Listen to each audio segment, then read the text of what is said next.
শুনেন শুনেন মন দিয়া, শুনেন সর্বজন, নতুন একখান গল্প আজি করিব বর্ণন।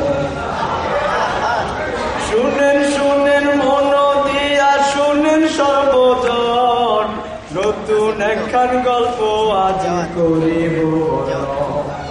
গল্প তো নয়, গল্প তো নয়, ইতিহাস যেটা বাংলা কেমনে স্বাধীন হইল বলবো সে কথা।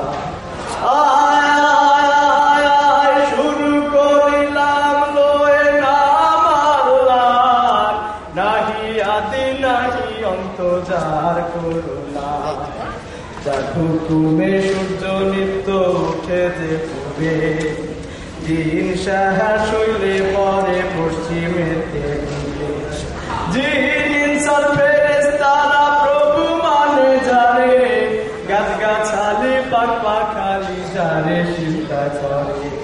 বন্দনা করি সেই মহান প্রভুর নামে, দুরূদ হাজার সালাম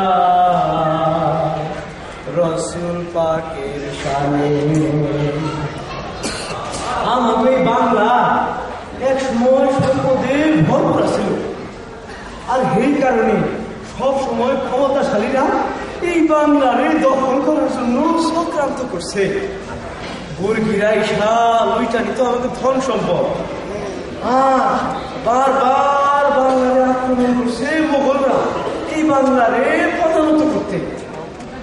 হ্যাঁ, তো বাংলায় এলো British East India Company. Mughal বাদশা তখন শাহজাহান, আর বাংলা বিহার উড়িষ্যার সুবাদার যুবরাজ শাহ সুজা।